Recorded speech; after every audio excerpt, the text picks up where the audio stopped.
Здравствуйте.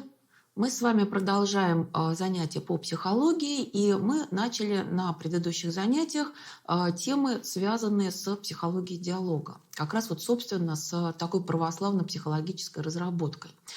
И на прошедшем уроке у нас шла речь о том, что такое доминанта по Ухтомскому, да, что такое доминанта на собеседнике и как она работает в качестве принципа духовно ориентированного диалога.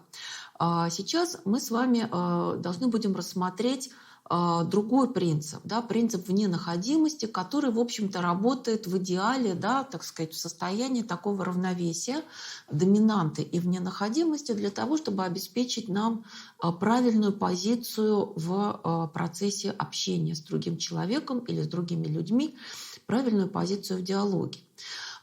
И здесь вот эта, так сказать, позиция, да, позиция вненаходимости связана с, так сказать, другим российским ученым. Это Михаил Михайлович Бахтин. Мы называли его на прошлом занятии.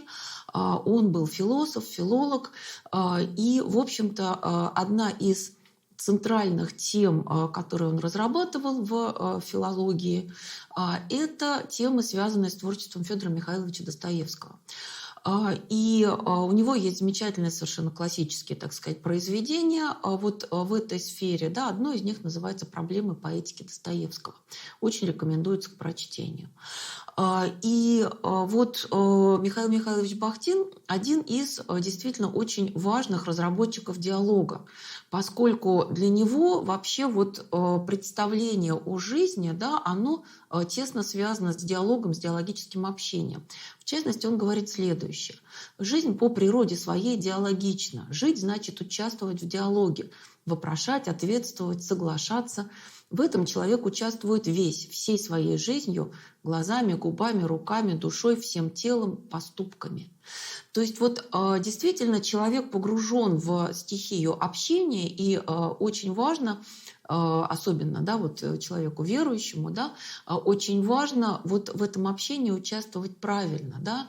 Одновременно это поможет нам не нарушать заповеди, да, в общении с близкими и так сказать, с ближними, да, с людьми, с которыми мы общаемся. И в то же время чисто психологически это помогает нам выстраивать вот это правильное общение, которое будет полезно и нашим собеседникам, и нам самим. И вот если несколько слов сказать о том, как Михаил Михайлович Бахтин исследовал, да, творчество Достоевского, как он, так сказать, предлагал свои и разрабатывал свои идеи диалога, то нам с вами нужно, наверное, несколько слов сказать о вот этих его исследованиях текстов Достоевского. Вот при внимательном таком рассмотрении оказывалось, что сама ткань вот, произведений, да, Достоевского, сами, так сказать, особенности его текстов, они были как бы названы, да, Бахтиным вот такими текстами такого полифонического склада. В данном случае это, в общем-то, действительно обращение к сфере музыки. И вот в музыке есть вот эти вот, так сказать, гомофонно-гармонический склад, да, то есть когда есть некая, так сказать, солирующая мелодия и аккомпанемент, и есть полифонический склад, когда, в общем-то, каждый голос несет в себе свою смысловую нагрузку, имеет свою мелодию, свою тему, да, и, так сказать, вот весь этот, так сказать, да, вот материал музыкальный, он в процессе, так сказать, вот в течение, да, вот этого музыкального произведения он как-то логически развивается, то есть на каждом уровне каждый голос несет свой смысл, свою тему, свою мелодию. И здесь действительно вот Бахтин, так сказать, в своих литературоведческих трудах по Достоевскому, да, он говорит о том, что действительно вот специфика, особенность, да, творчества Достоевского в том, что его герои входят вот в пространство, так сказать, общения, да, между собой, в его романах, как бы неся с собой весь свой, так сказать, духовный мир, свое мировоззрение, какую-то свою тему, свою интонацию, свой голос, свой смысл. И это вот действительно обусловливает такую полифоничность. И как раз вот продолжая, да, вот эти идеи, да, он говорит о том, что действительно вот в процессе общения, да, в настоящем таком, да, глубоком общении людей имеет место всегда диалог. И очень важно здесь отметить то, что другой человек, да, он всегда именно другой. И вот как бы я сейчас приведу такую цитату из «Проблем поэтики» Достоевского, которая будет свидетельствовать о том, вот как Бахтин понимает диалог и, так сказать, как он, в частности, понимает диалог вот в литературе, да, вот в частности, между героями Достоевского, когда действительно они каждый несут свой смысл и в то же время, так сказать, все-таки стараются слушать друг друга. Вот одна из таких вот наиболее часто приводимых цитат из произведений Бахтина, из вот этой книги «Проблемы поэтики» Достоевского, она следующая. Человек никогда не совпадает с самим собой. К нему нельзя применить формулу тождества «а есть а». По художественной мысли Достоевского подлинная жизнь личности совершается как бы в точке этого несовпадения человека с самим собой, в точке выхода его за пределы всего, что он есть как вечное бытие, которое можно подсмотреть, определить и предсказать помимо его воли как бы заочно. Подлинная жизнь личности доступна только диалогическому проникновению в нее, которому она сама ответно и свободно раскрывает себя. Вот здесь я приостановлю эту цитату и хотела бы сделать несколько комментариев. Вот действительно здесь сказано о чем? Что помимо того, что другой человек радикально другой, и очень важно это понимать и ощущать, еще и утверждается то, что каждый человек, в общем-то, действительно живет в процессе своей жизни и может измениться. И это очень важно для нас с вами, да, как людей верующих, потому что человек, который, может быть, да, приходит, ну, скажем, там, к церковному работнику, да, так сказать, церковному консультанту или там, преподавателю воскресной школы там, для взрослых или, может быть, для детей, он приходит в одном состоянии, но в процессе общения, на самом деле, в процессе правильного общения, да, он может измениться, он может воспринять то, что важно, то, что нужно, да, то, что ему полезно для его спасения. Да, и в этом, собственно, по-видимому, и есть призвание вот церковных работников, да, которые выступают как такие помощники для священства. И я продолжаю цитату далее. «Правда о человеке в чужих устах, не обращенная к нему диалогически, то есть заочная правда, становится унижающей и умерщвляющей его ложью, если касается его святая святых, то есть человека в человеке». И вот здесь действительно говорится о чем? Да? О том, что вот люди пытаются узнать друг друга, познать друг друга, да? Понять позиции, мировоззрения, смысл, ценности друг друга для того, чтобы лучше понять другого человека в целом, да, для того, чтобы лучше понять его поступки, его поведение, его какие-то проявления. Да, зачастую вот понимание, да, каких-то глубинных ценностей, да, смыслов того или иного человека может нам помочь понять какие-то поступки, которые, возможно, нас удивляют или поражают, или шокируют, да, или кажутся какими-то несуразными, несмысленными, нехорошими там, и так далее.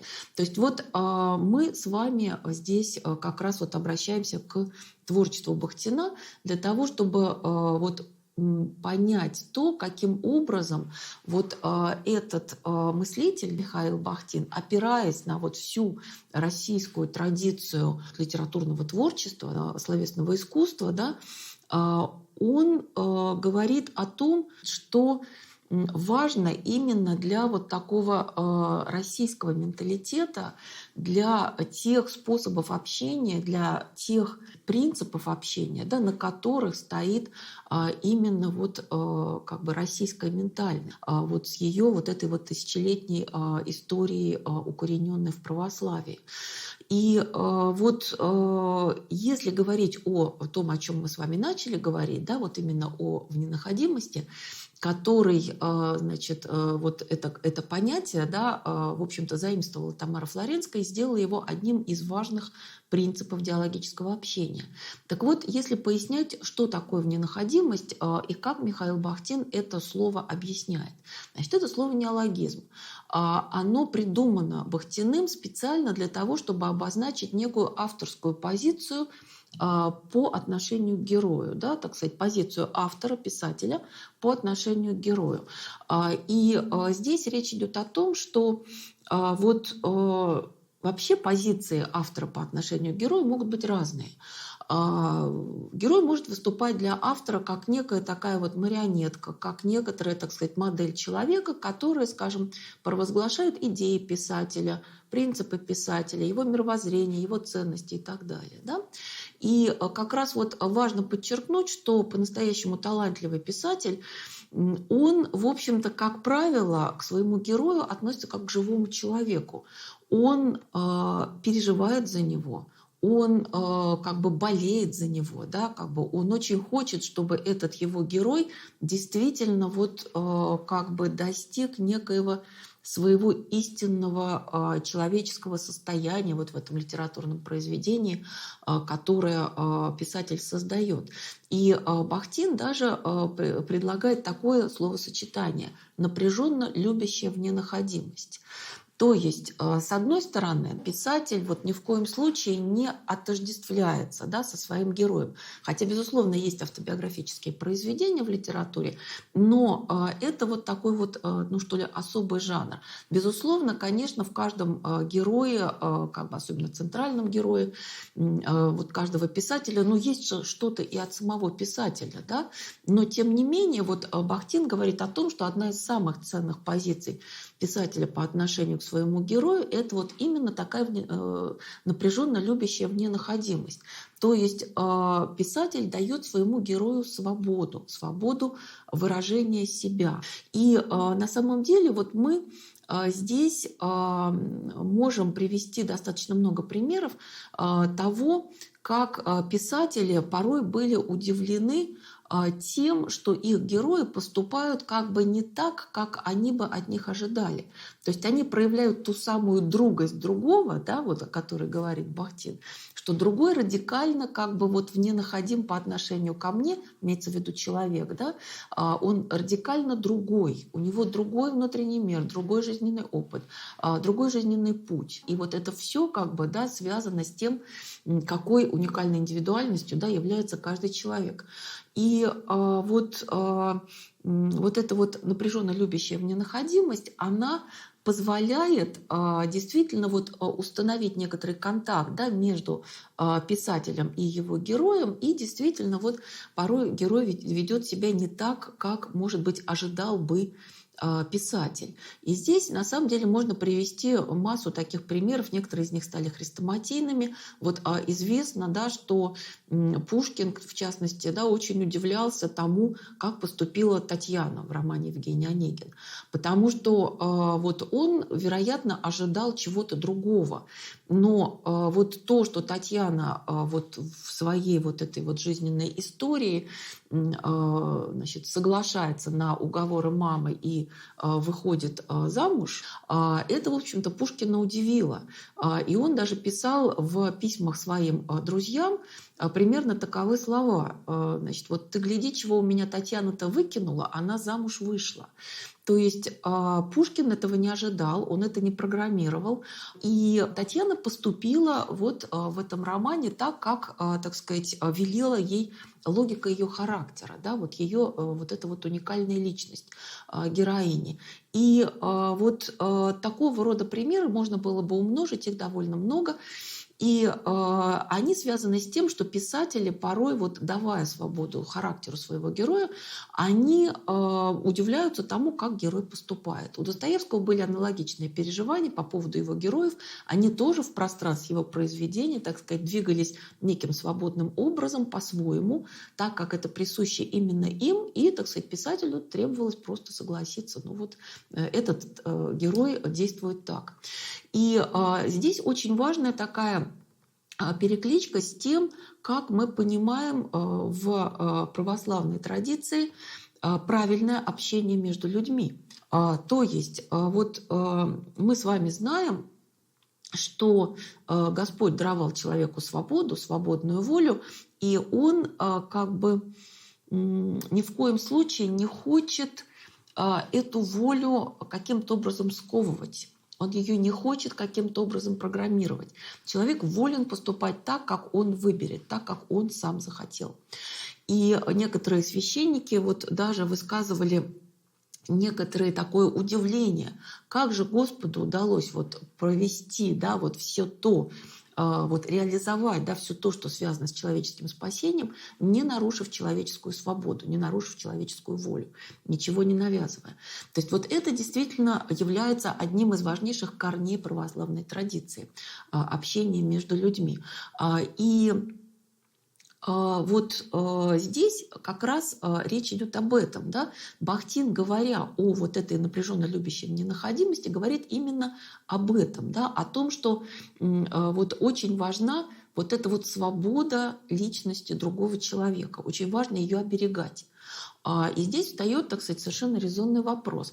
А как же это соотносится с тем, что, скажем, психологи-консультанты, они оказывают какую-то психологическую помощь, и, в общем-то, у них есть, у психологов-консультантов, скажем, православно ориентированных, у них есть какая-то, так сказать, вот идея того вообще, как правильно, а как неправильно. Да? То есть они, вот, соотнося, да, различные варианты поведения с заповедями, да, они понимают, как бы правильно надо было поступить.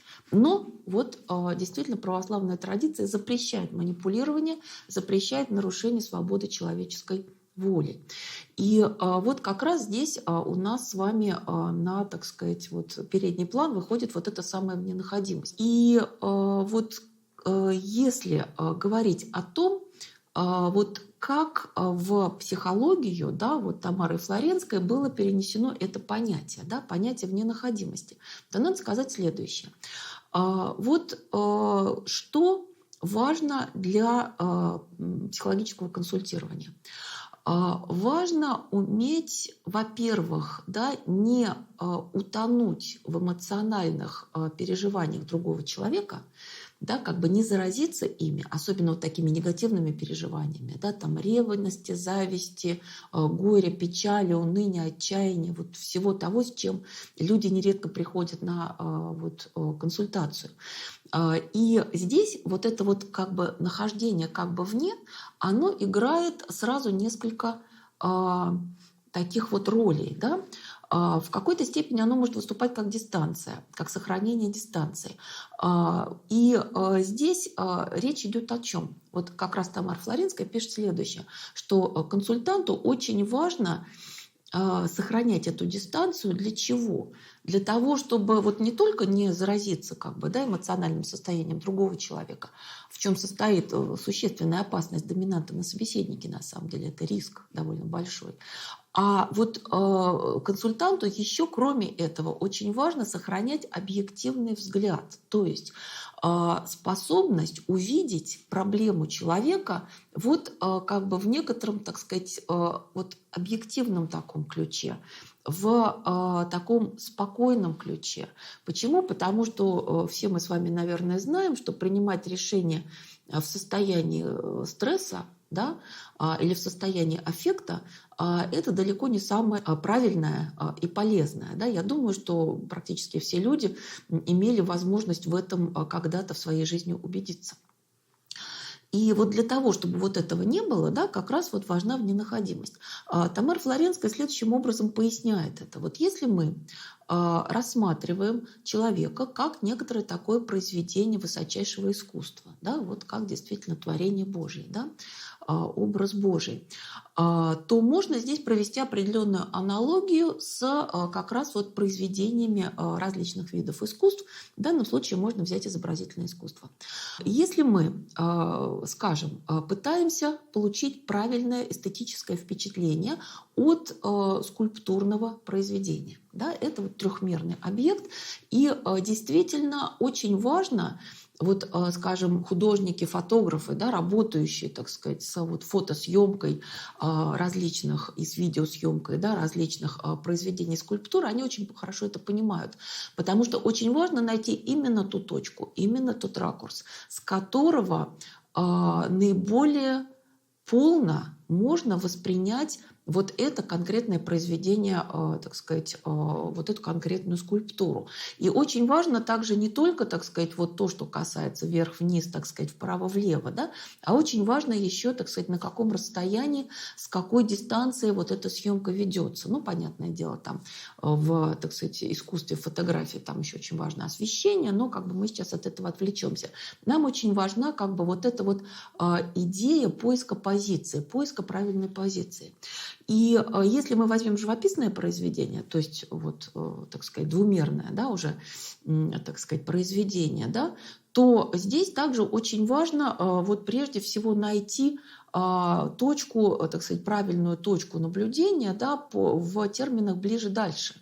То есть вот Флоренская даже как бы приводит такие слова, такой пример, да, что если мы подойдем слишком близко к картине, то мы, наверное, увидим линии, мазки, какие-то цветовые пятна, но мы не увидим произведение в целом. Да? Может быть, нам надо будет рассмотреть эту деталь, но это как бы отдельная такая задача внутри вот большой задачи рассмотрения всего этого произведения и получения эстетического впечатления. Если мы отойдем слишком далеко от живописного произведения, то мы увидим какой-то там прямоугольничек, овал, круг, так сказать, квадратик, вот где-то достаточно далеко, и, в общем-то, это будет слишком общо, это как бы не даст нам все-таки возможности воспринять вот это произведение искусства так, как вот это задумано художником. Вот каким образом это выражено, да, какое-то содержание выражено вот в этом произведении изобразительного искусства.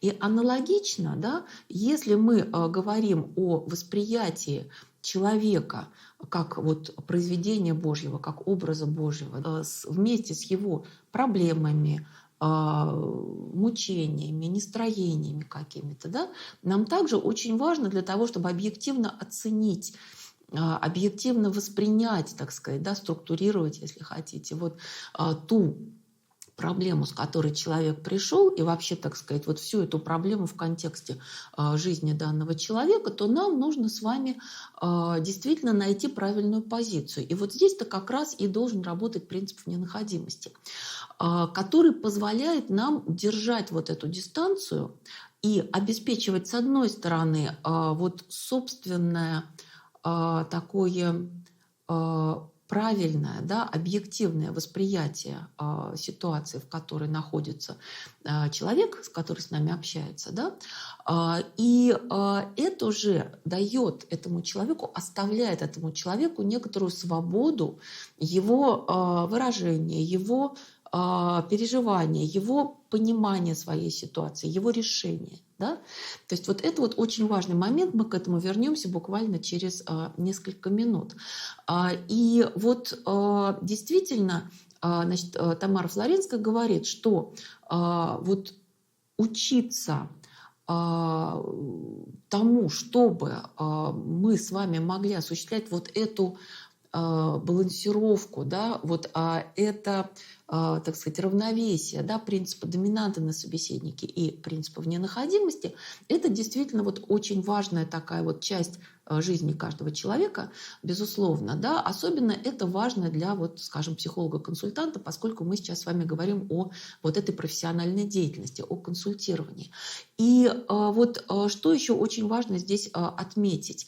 Очень важно отметить, что вот именно вот эта позиция, да, она представляется наиболее правильной. Почему? Потому что вот те школы, направления западного консультирования, о которых мы говорили на предыдущих занятиях, они, в общем-то, сталкиваются с той же самой проблемой, да, с проблемой риска эмоционального заражения, да, с проблемой вот этого профессионального выгорания, эмоционального выгорания специалистов, которые работают вот, так сказать, в сфере психологической помощи.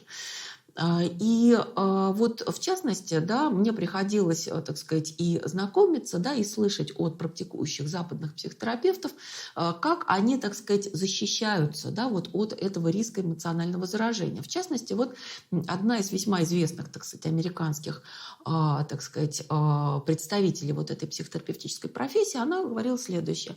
Как бы я представляю себе себя, под некоторым стеклянным колпаком, который, так сказать, пропускает через себя все то, что имеет отношение к пониманию проблемы моего клиента.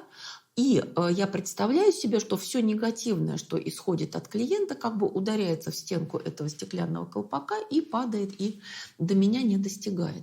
То есть вот это вот одна из таких вот как бы уловок, да, или, так сказать, вот, ну что ли, придумок, да, которые позволяют защитить вот внутренний мир, психологическое благополучие и равновесие самого психолога-консультанта, который осуществляет вот эту практическую деятельность. Это не единственная, так сказать, придумка, есть всяческие другие, но суть вот именно в этом, да, что потребность в защите от вот какого-то такого негатива, да, исходящего от клиента, она, в общем-то, ощущается всеми специалистами вот в этой области.